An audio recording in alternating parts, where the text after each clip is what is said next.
You are listening to audio from the Decidedly podcast. For more information, find us on Instagram at Decidedly Podcast.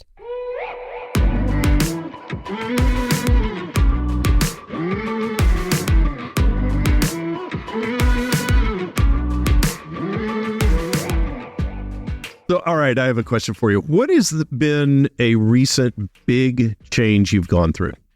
Not really recent, but starting my business was a very big change. How did you feel as you were going through that change? I would say before I decided to do it, I kind of knew that I should do it for a long time before I actually did it. So I was looking for like this clear sign that it was the right choice and that there wouldn't be any consequences and that it would be better.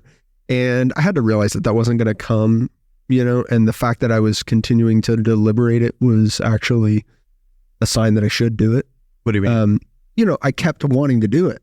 Oh, it wasn't going away. Yeah, and then being hesitant, right? So it would be easy to ignore it if, hey, a couple months later, oh yeah, I haven't thought about that in a while. Well, it's natural to have some hesitancy on a big change. If a change doesn't give you pause, it's probably not a significant change anyway.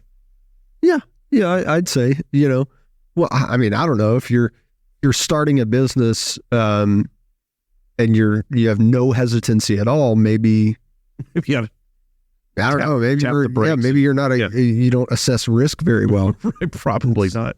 But so I'd say that was a big change. And then I felt during the change, I didn't ever second guess it once I take that back. There were probably a couple times very early.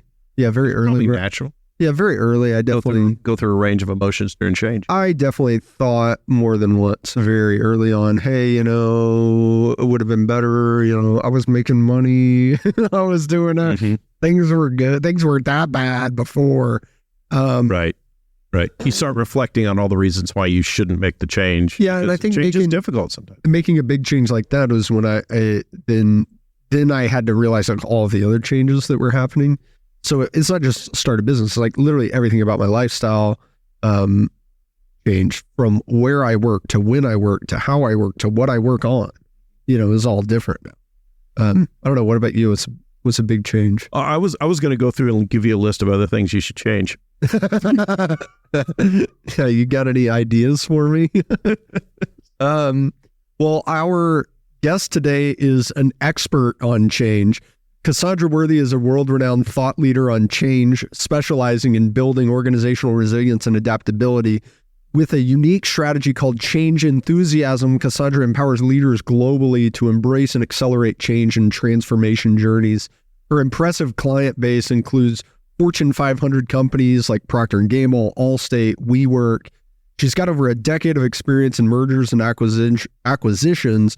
Cassandra not only shares her expertise in change enthusiasm, but also provides critical leadership insights for navigating high-stress times of change and transformation. Her voice inspires organizations, C-suite executives, and business associations to embrace change and become self-actualized in working toward their change vision. We talked about wonderful topics, the reasons we fear change and what to do about it, the 3 steps to change enthusiasm, what to do when you or your employees face resistance to change, and the specific methods of practicing empathy in your business to create a culture of embracing change. It was a great episode. Cassandra is exactly what she claims to be. She's enthusiastic. Very comfortable with change and very enthusiastic. So we had a lighthearted episode. We shared some laughs. We learned some things. Stick around. You will do all of that too. My name's Sanger Smith. As always, I'm with my dad, Sean Smith, and this is Decidedly.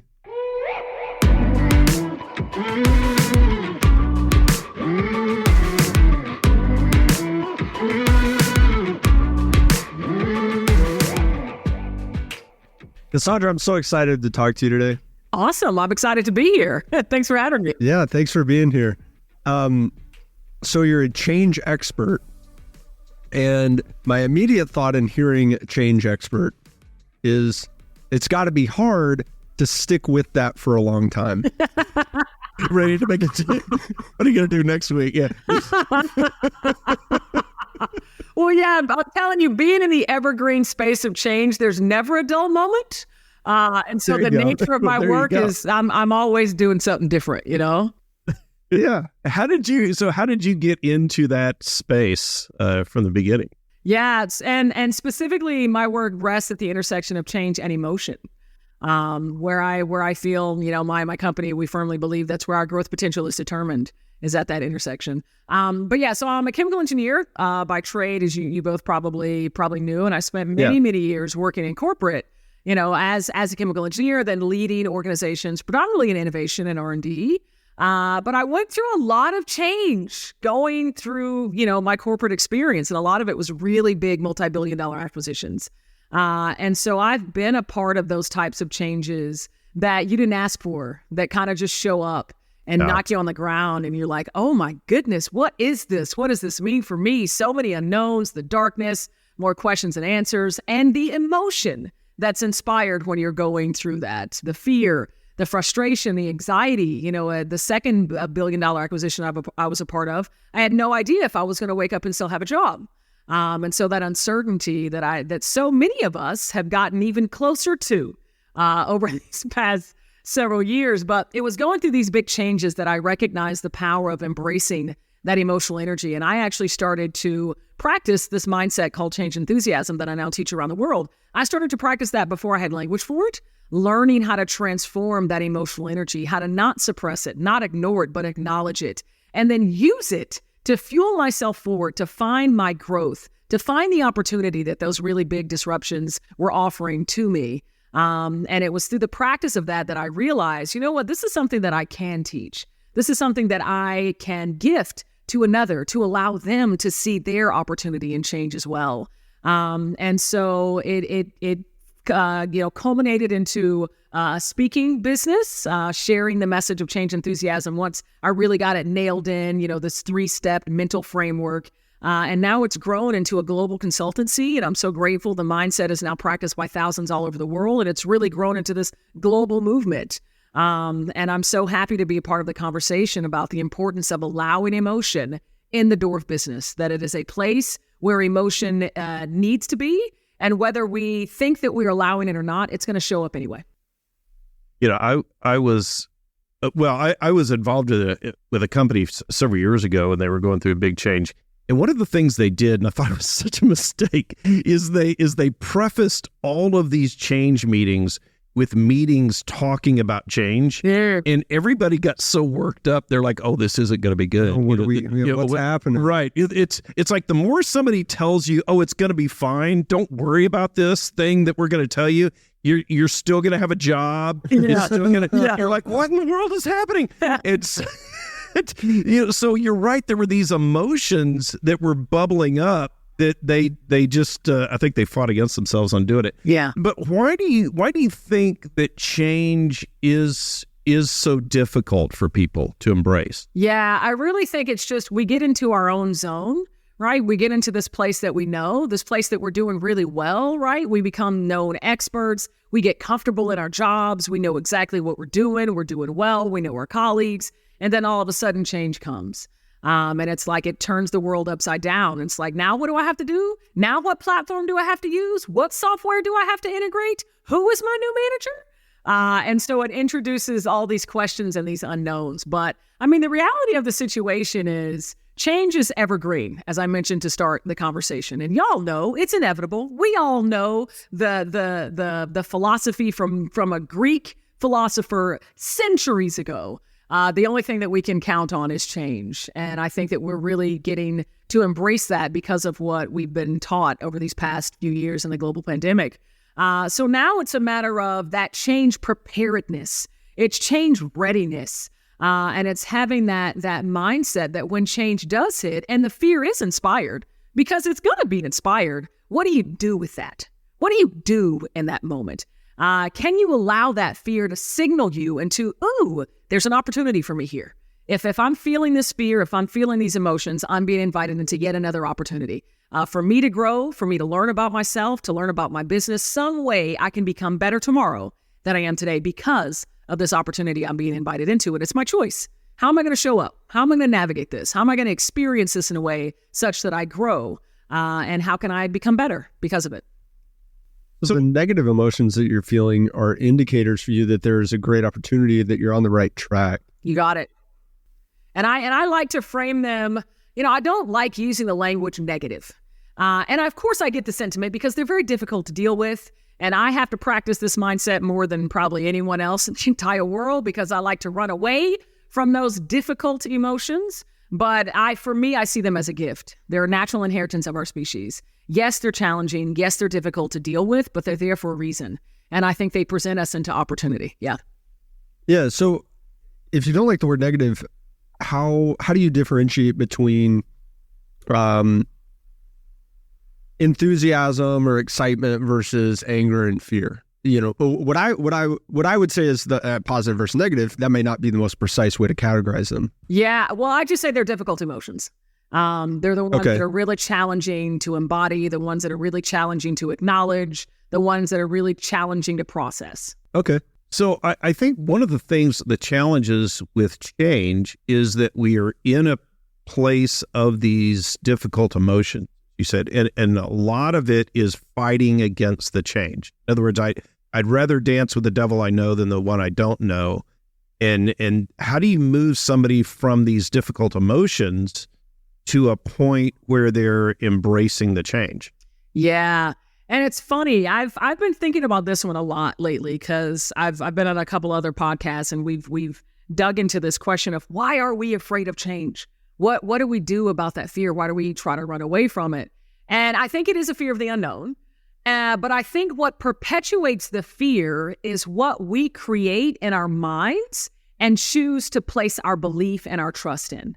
The fear is inspired by something unseen, something that we don't know, and it's rooted in prior experience, right? So a change hits, and maybe we revisit a change that we experienced before in our work and all the tough, difficult things that happened because of it. Maybe we have experienced losing our job before. Maybe we have experienced getting a new manager that was horrible, that we hated. And this is going to be the same thing. So then I'm going to paint a picture of what this is about to be based on those prior experiences. And that's going to perpetuate my fear.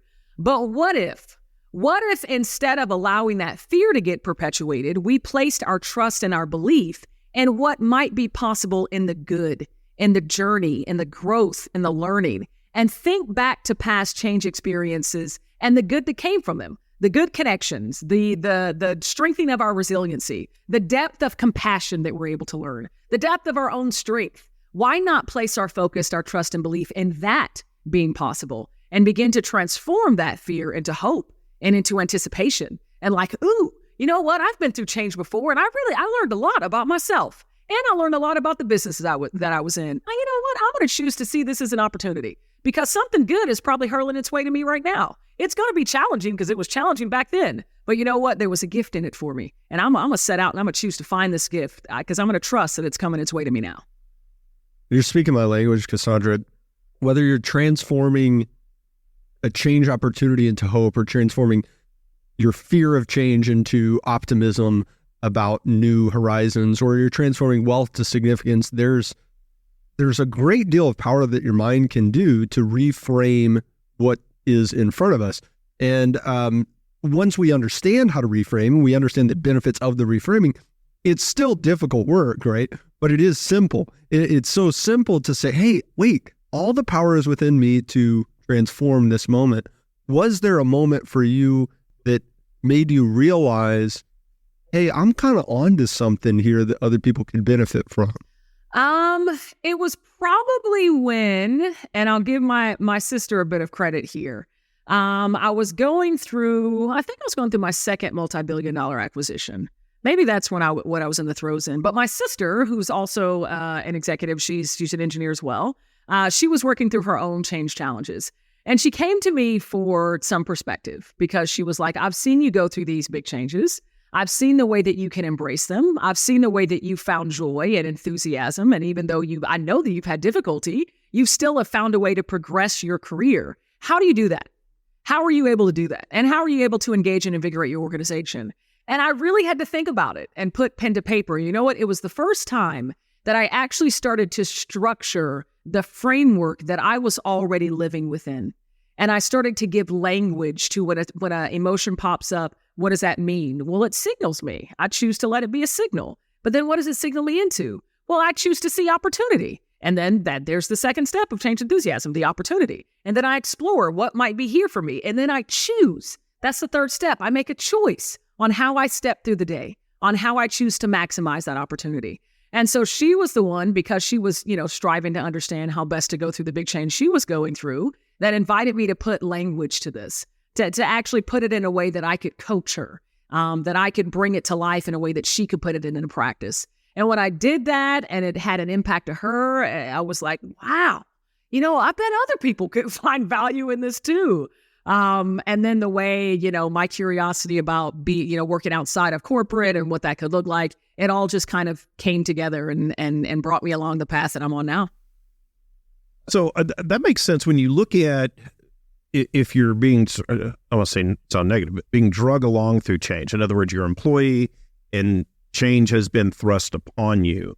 What if you're in a leadership position? How do you recognize when change is necessary before it gets to that crisis point? What? Say more. What do you mean the crisis point? Well, I mean, there are many times when it becomes obvious to everyone that change is mandatory, right? There's March 18th, 2020. Right. Something COVID, shut down, boom. Right. Yeah. You got to change. You can't be passive on that, right? Right. Or your business is going to be bought out, or you're losing your lease, or regulations have changed.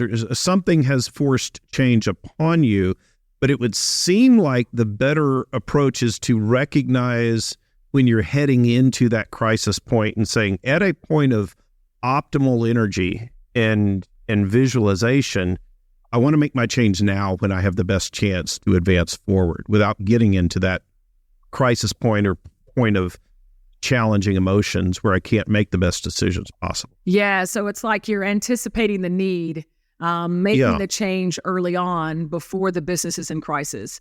That's wonderful. And if you can afford to do it, to be proactive, and your organization has the capacity, has the well-being, has the maturity to step through that change when you think it's needed, then by all means do that. But so often we don't have that privilege, like March of 2020. All right, we couldn't anticipate that. Sometimes crisis just hits, and you have to deal with it. But that idea of being proactive, I think, is the same thing. The idea of change preparedness. And what are you doing to not only make the changes necessary in the business to keep things sustained, for sustained growth, but also preparing the individuals in your organization to face those changes when they do come? What are you doing to help strengthen their resilience muscle, short of having to go through a crisis or some big devastating loss? How are you inviting them into zones of discomfort, whether that be a really rigorous or robust learning and development modules, where you're inviting them to take trainings that has nothing to do with their job, where they are in a position of discomfort, where they might be the dumbest person in the room, but they're there because they're for the discomfort, and they're there for the growth, and in turn, they're strengthening their resilience. So it's that kind of thing as I think about preparedness, as I think about proactivity, that is getting the organization ready for when change needs to happen, because the resiliency is growing, and you're arming that workforce with the mindset, with the tools that they can use once you're actually in the throes of change.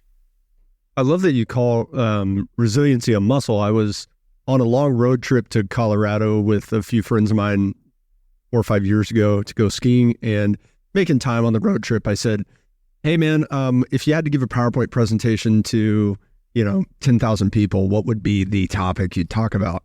And he goes, thought about it for a minute and said, humility is a skill. That's my PowerPoint presentation.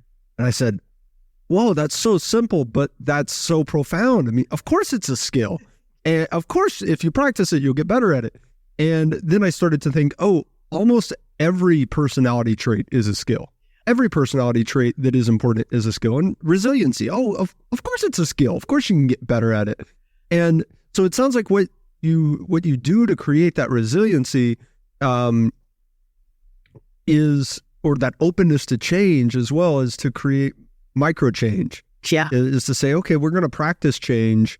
It may not be a necessary change, may not be a forced change, may not be a big change, but I'm going to, we're going to lift the 10-pound dumbbells of change here for a little bit, just get a little bit of workout and then go back to normal. Yeah. Is that kind of the right track of how you're thinking about it? For sure. Yeah. This is, this analogy of resilience being a muscle is one that I firmly believe and I talk about a lot. And in fact, I was sharing this concept being interviewed by an Emmy Award-winning physician.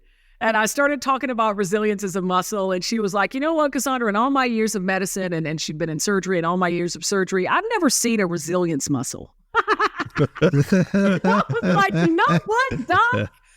You got me on.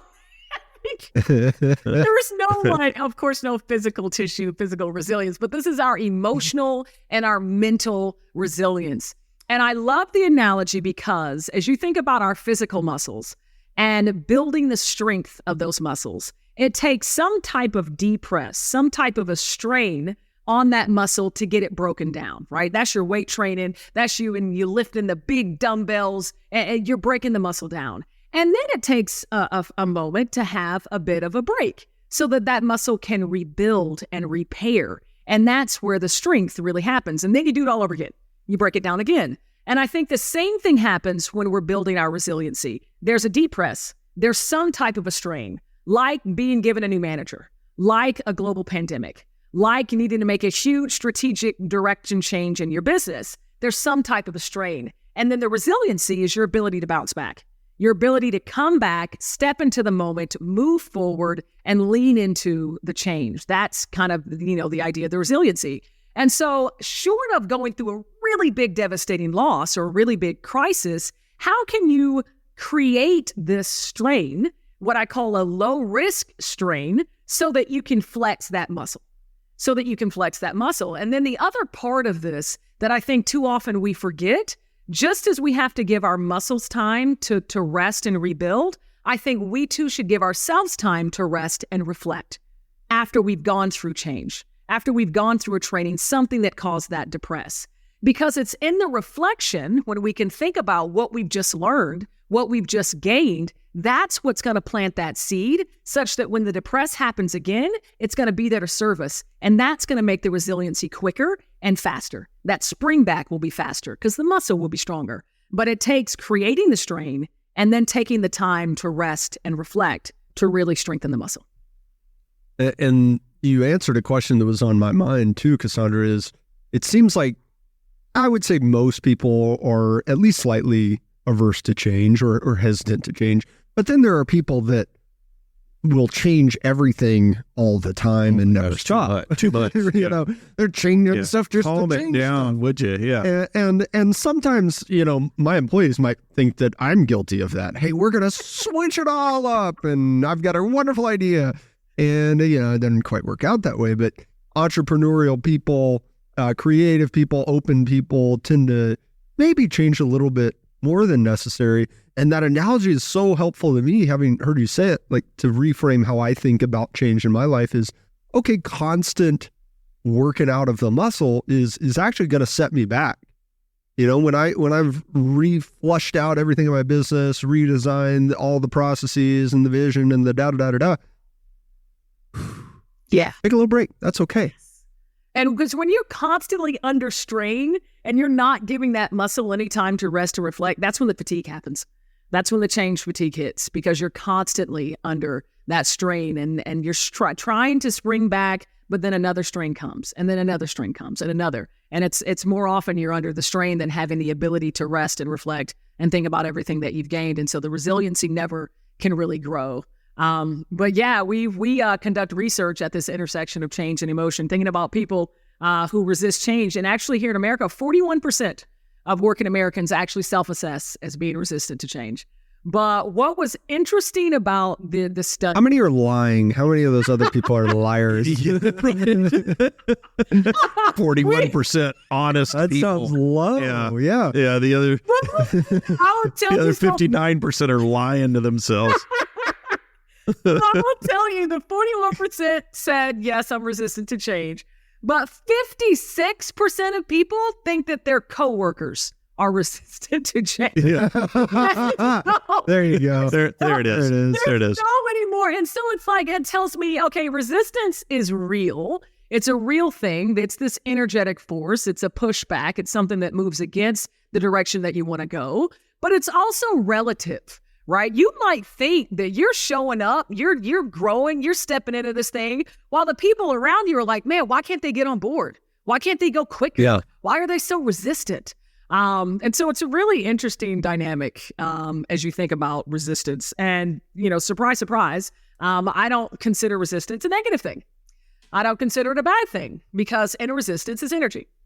Inner resistance is energy. And if you can inspire a redirection of that energy, if you can get curious about what's driving the energy in the direction that it's going and find a way to redirect it towards where you want to take the change, that energy can get used the way that you want it. So if resistance is present, you got some energy there.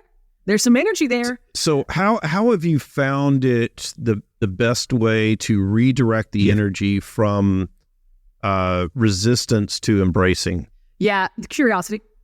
Okay. Curiosity and really understanding the voice of the employee. Really understanding what is driving that resistance. Is that resistance based in perception? Right? Talking about where we place our trust and our belief. Is it some perception of what's going to happen? Some perception that they have about what is going to happen or has happened, but that's not founded in reality. So first off, maybe that's low-hanging fruit. Can you kind of debunk? No, this is what you're perceiving, but that's not the reality. Let me get more clear. Let me bust open my communication on what's really about to happen. And that can begin to kind of quell the concern and the resistance. Because of course, resistance, I said it's energy because it's rooted in the fear and the frustration and the anger. Sometimes in just apathy, just being checked out. But it's a matter of getting curious and understanding what's driving that. What's inspiring that energy that's moving in the opposite direction of where we want to take things.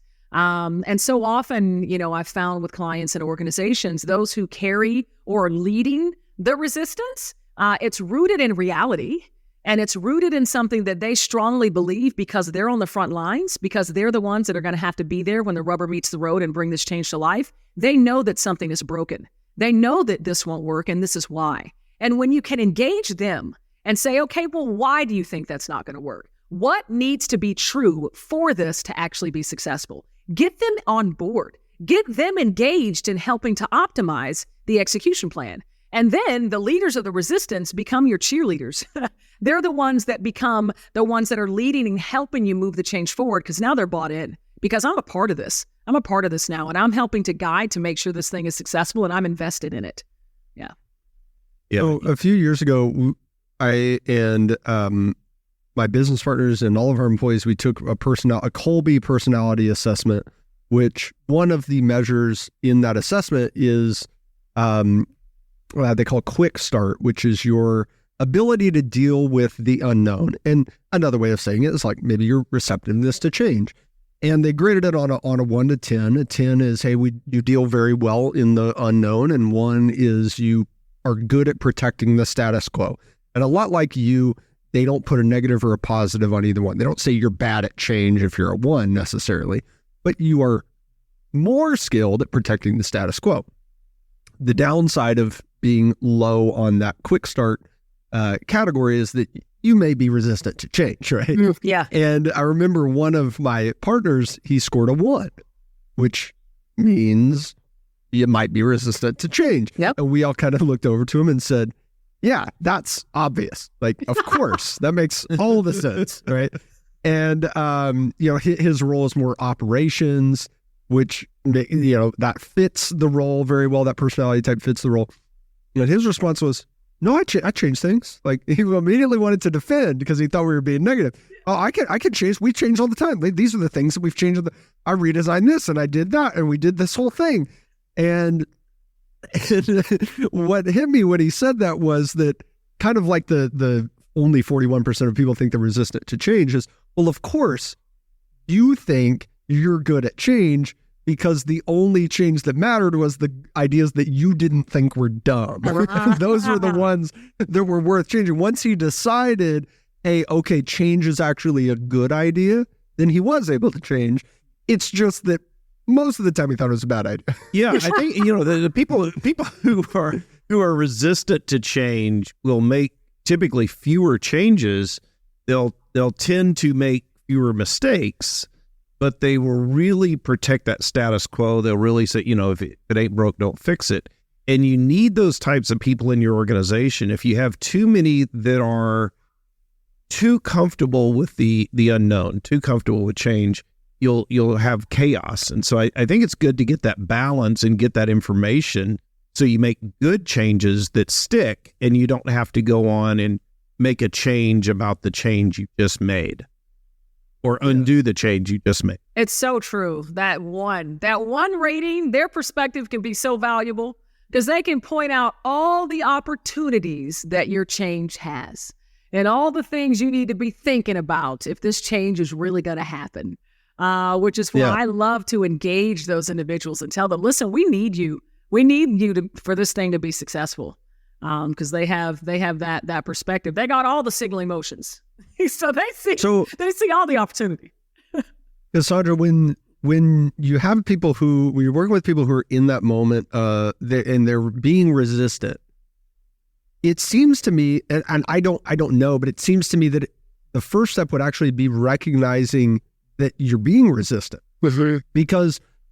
And I'm picking on my old business partner, but I would do the same thing, right? I would evaluate my ability to change based on the times where I thought change was a good idea, not all of the times that change. Not all the time it was presented to you. Not all the time it was presented, and not even necessarily all of the times that it was required, all the times that I thought it was good. Yeah. And so when I'm being resistant to change in general, in principle, how do I recognize that it's actually change and get past this idea that I'm pushing away an idea and not even letting myself evaluate it? Yeah, so this comes back to self. And it's a lot about, when you're thinking about putting change enthusiasm into practice, it's this first step, the signal. Because again, the resistance is often rooted in those difficult emotions. And the more that you can become more emotionally self-aware to understand, I'm getting some fear in this moment. Ooh, I'm getting a bit of frustration. Why is this here? And exploring what's inspiring that emotion. What are the thoughts associated with your fear? What are the thoughts associated with the frustration? That's when you can start teasing out, why do I have this angst, this pushback that manifests as resistance, but why is this here? Well, what are the thoughts surrounding that? And I think you'll be able to, kind of help pinpoint what might be driving that in you, if it's just change in general, or if it's really this change and it's because of this part of the change. And then I think in that awareness, you can then explore the opportunity to communicate your concerns, to communicate, I'm having this fear or this anxiety about this change, and here are the reasons why. I've done some reflection and here are the reasons why. But I think in order to acknowledge and know that resistance is present, you need to be able to have some type of rooting in your emotional energy and being able to acknowledge and recognize when that fear, that frustration, the anger, a myriad of other difficult emotions might be present within you. I think that's so challenging for a lot of people. I'm in a group where we'll talk about those things, and I'll notice that it's like you said, a muscle of resilience, and getting that self-awareness is difficult because a lot of people who aren't self-aware don't realize they're not self-aware, of course, and so it takes some accountability partner or relationship where you have that vulnerability to say, how are you feeling right now? And I have a friend of mine, and I asked him about that, and I said, hey, so how are you feeling about that? And he goes, I'm just busy.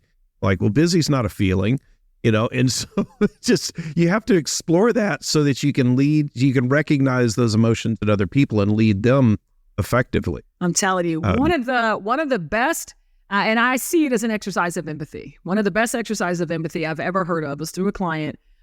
She was an executive, and during her weekly meetings, her team meetings, on her whiteboard, she had a lot of magnets, 50 or 60 different emotions, just all over the whiteboard. And the start or the end of every team meeting, everyone would go around the room and say at least 2 or 3 emotions that they were experiencing, whether that they were experiencing in that moment, that they experienced over the weekend or throughout the past week. And if they were open to it, to share what's inspiring the emotion or why they think that they're feeling that way. And that is such a powerful exercise. Not only does it help help people practice emotional self-awareness, you got to think about it. And then she has all the language, to use on the board. It also allows those in the room who aren't speaking to practice a bit of empathy, to understand another person's emotions and being able to put language to communicate their understanding. And it also, for her as a leader, invited vulnerability on a weekly basis, because she had the opportunity to share if she was feeling down, if she was feeling sadness or anger or overwhelm. She could actually share that, and created that safe space to talk about feelings and to use emotion and feelings language. And it can be so powerful. I wish every leader had an exercise like that. Yeah, I think it's the more precise you can get with that, the better you're able to deal with it. If it's one thing to say just, I feel angry, but if I can say, well, it's actually I feel threatened, or I feel jealous, or I feel vulnerable, or, whatever it is, I can deal with those differently. And I think that will help, certainly navigate through change. Have you've seen a lot of change in companies. Have you seen companies do it badly because they're not adopting some of these principles? Of course. Of course. And it's a journey, right? Because a lot of this, I think, is just recently beginning to take hold.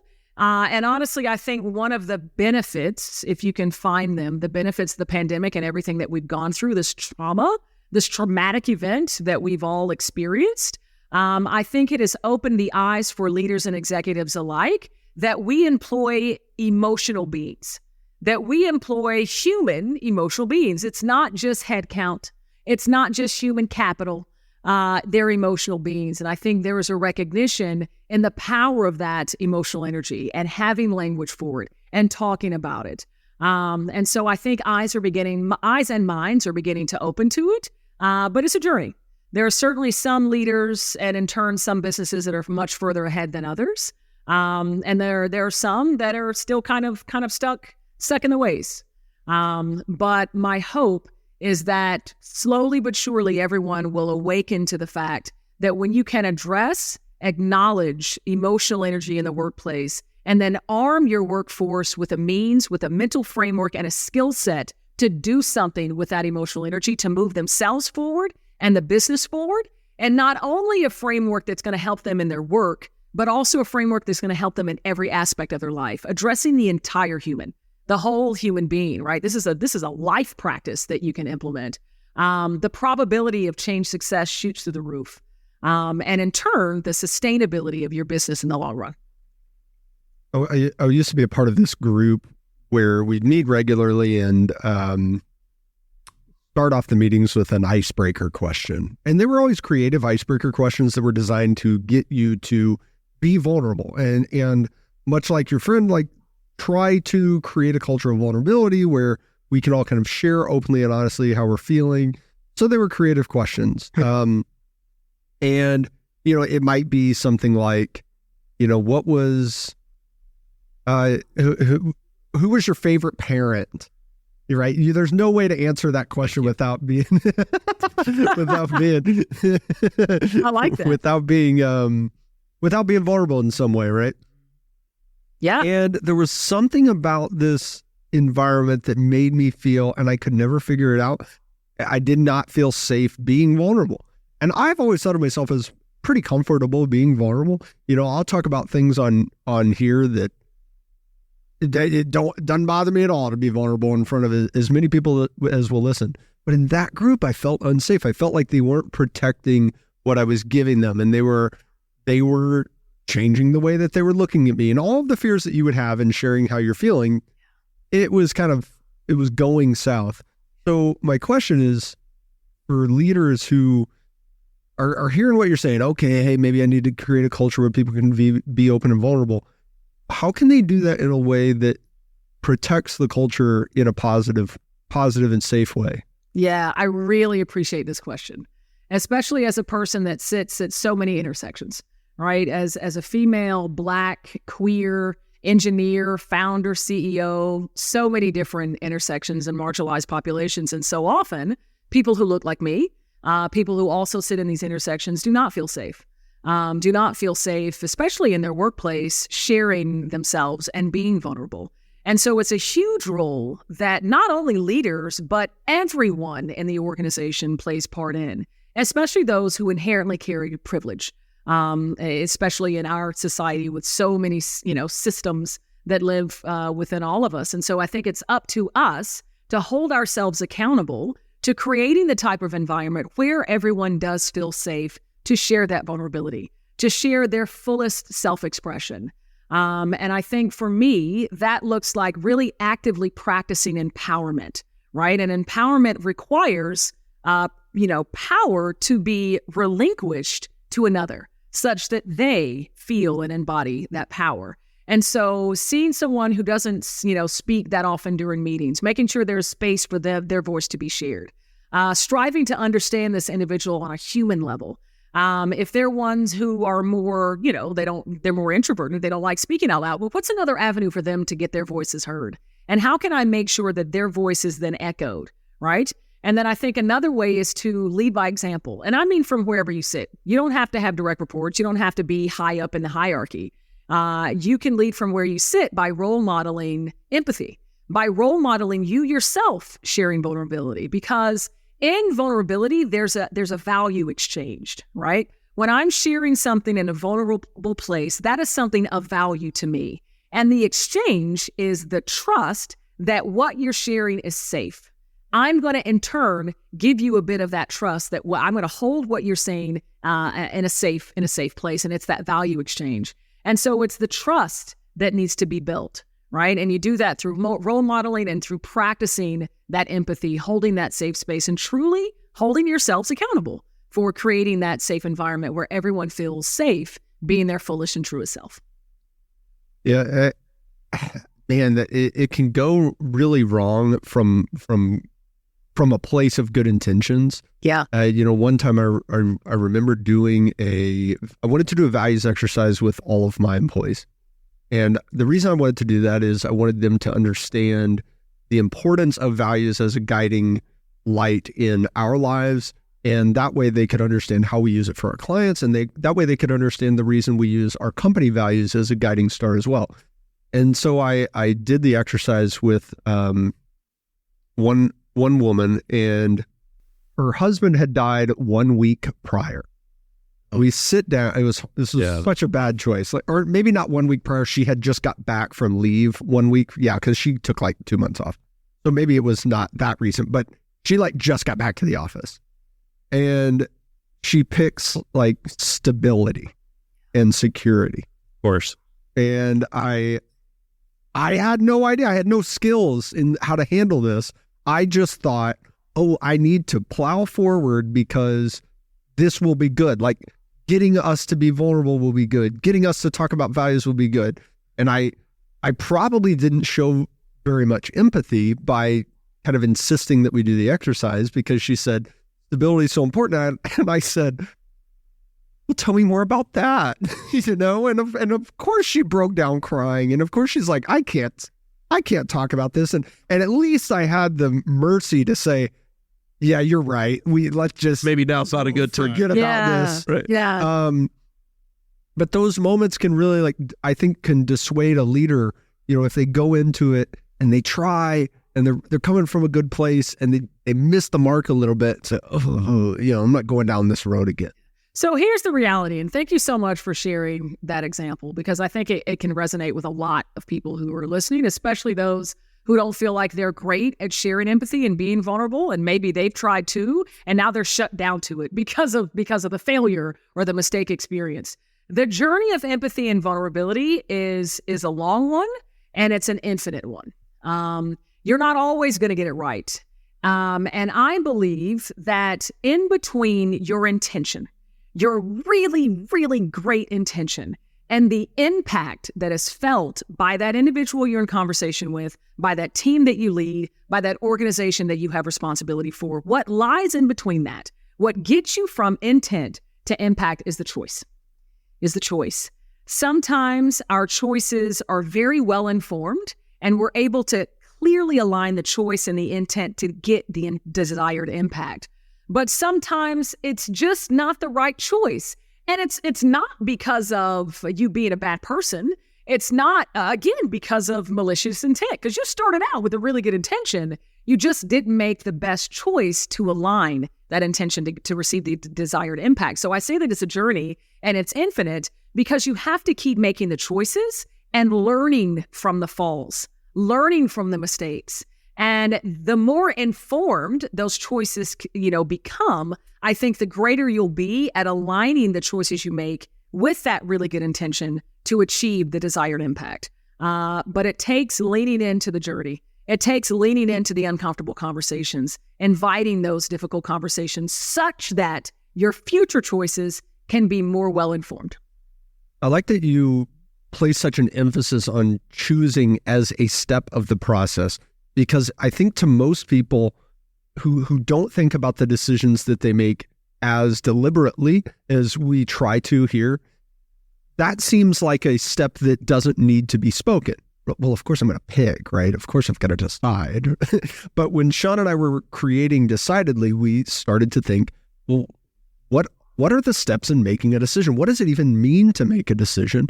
And what we realized was that there are three possible outcomes, right? You could, in any given moment, you could decide to act. You could decide not to act. The only unacceptable option is not deciding. and when you don't decide, then the window of opportunity slowly closes on you and you are forced into action. Yes. It isn't what you chose, right? So if you're saying, hey, we're going to, we see AI as this new revolution happening in technology. Should we incorporate, should we incorporate ChatGPT into our workflow? Well, you can either do it or you cannot do it. You can either decide to do it or you can decide to not do it. But what you can't do is continue to postpone the decision and wait for this moment that will never come, where you have enough information or enough data sets or enough opinions or enough time to deliberate. If you do that, it'll pass you by, and you'll either be forced to catch up and you'll be behind the curve with every other competitor. Situation. Yeah, you'll be out of business because turns out it actually was the best thing you could have ever done and you missed it. So choosing a step of your process, I think resonates with us for sure, because that's such a key component that gets overlooked a lot. I love it so much. I'm so glad that we've collided because, I celebrate that. This thing of deciding, not deciding, and then that other thing of doing neither and just going with wherever the waves in the ocean might take you. It is then in control as opposed to you. Because the element that's at play when you can step into decision versus non-decision, there's a consciousness that's required, right? It's a consciousness of being in that moment and weighing the opportunity, right? I want to become conscious. I want to become informed on should I move forward, the decision, or not do anything. There's a consciousness that's at play. And of course, the same is true in the practice of change enthusiasm. And one of the missions that we're looking to bring to life in Change Enthusiasm Global is to enable more self-aware and conscious leadership through change, right? That consciousness is there. Having eyes wide open, mind, heart, spirit open, enrolled, and ready to step into those choices, even when they're difficult, they're uncomfortable, and you have already fallen down 17 times. But you see, you keep making those choices. Yeah. Yeah, I like what you said, Sanger, because I think the decision not to decide it's a low resolution thinking, right? Because you don't have to defend not deciding. Yeah. Right. You don't you don't have to defend it on anything. You just go, we're not going to do anything. So we're not going to decide. Yeah. Well, so that means you're deciding not to act. No, we're just going to wait. Yeah. We'll do it later. So how do you turn? I love your approach to looking at changing and infusing enthusiasm into the difficult emotions that happen with change. Right? I think that's really great. How do you turn that into a repeatable process because change isn't just a one-time event. It changes ongoing, right? Totally. So how do you come back to the well and use the process again? Totally. Thank you for this. And it really plays into strengthening the resiliency. So change enthusiasm. And so often, you can probably guess, my upbeat, I'm very optimistic, you're a glass half full kind of a person. And when I tell people that I'm bringing change enthusiasm into the world, they're like, oh, especially if they're going through change, get out of here. I don't want to hear about all your upbeat. That's the last thing I want to hear, right? I am struggling. Get out my face. Get out of my face with this smile. Come on, man. But here's the thing. So the Greek derivation of enthusiasm is entheos. And it means inspired. It's about divine inspiration, right? And so when you experience enthusiasm, there's an internal divinity that is inspiring you to act, to be. And there's this brightness, this light. You know, when you feel enthusiastic about something, it's like you're lit up, right? You're lit up. And so in change enthusiasm, it is allowing the within, but as we think about emotion, that emotional energy, that emotional divinity to inspire you into the opportunity that change presents. And it doesn't mean that the difficult emotions are going to go away. In fact, I can assure you they will not. Whenever a change hits, there's always going to be a good chance you're going to feel some frustration. You're going to feel some overwhelm. You're going to feel some anxiety, some grief, right? In change, we so often experience the loss before we experience the gain. And so that is what makes this a growth cycle and a practice. Because no matter how excited or how much anticipation you might have about a change or going through a change journey, something else will hit, some other dynamic, some little pivot, some little interaction that will inspire that difficult emotion again. And it'll get you right back into that first step. I got a signal. It means I'm in another opportunity. It means I have a point right here to choose. How will I navigate? How will I show up? Because I can learn again. And then in the face of the next signal emotion, you're right back to that same thing. And so you're making these revolutions, steps 1, 2, and 3, just over and over again in the face of every difficulty, seeing, trusting there's opportunity in this moment. And as you do that, when you begin training your brain to know that when a difficult emotion is there, you're being signaled into yet a moment of opportunity, that's when that entheos, that inspiration is made possible, because you'll know, okay, something good is coming my way again. I am struggling in this moment. I'm going to give myself some grace. Maybe I'm going to take a beat. I'm going to take a day off. I'm going to eat me some donuts. I'm going to binge Netflix. But I'm going to trust that when I get up the next day, I'm going to explore this opportunity. And I'm going to choose how I'm going to become better and how I will learn and how I will grow in this moment. The entheos happens through practice. It happens through practice. And it is something that I've been practicing for 2 decades. And it's something that I continue to practice each and every day. And the more practice you can put in this framework, every signal emotion, opportunity, navigating that opportunity, choosing how you move forward, another signal. Every time you're strengthening the resilience. You're strengthening your resiliency. And you'll find more often that you feel that enthusiasm when change comes because you know the growth is in store. You know the learning is there. You realize it's going to be difficult, and it's okay, because in the end, I'm going to grow. Well, that enthusiasm comes through in everything you've said with us today. So I appreciate it. I have one final question. If you have a decision-making tip for business leaders and owners, what would that final decision-making tip be? A decision-making tip. I guess I'll share one that I have to practice all the time. Right. And I'll put it in the frame of change enthusiasm, because, that's what I live. Sure. Why not? But it is allowing time to explore whatever the opportunity is that's before you, and avoiding reaction and rather allowing response. And so having the time to think through, how do I want to navigate this opportunity? And what is the right decision? What is the right choice for me, for my colleagues, for the business, as you're making that decision? And of course, you can put some time in behind it. You don't want to get, stuck in paralysis analysis, that saying, but take the time to explore the opportunity that this might have in front of you, as opposed to making knee-jerk decisions, knee-jerk reactions. Oh, thank you. Thank you for being here, Cassandra. We have your book on the table here, Change Enthusiasm. Tell people where they can connect with you, the work you're doing, and grab a copy of your book. Sure. If you're interested in learning more about the book, the mindset, the tools, my own personal journey, go to changeenthusiasmbook.com. All kinds of avenues for you to purchase it. To learn more about me, you can go to my website, CassandraWorthy.com. To learn more about Change Enthusiasm Global and the unique value that we bring to our clients around the world, ChangeEnthusiasmGlobal.com. And then you can find me on all socials, Cassandra Worthy.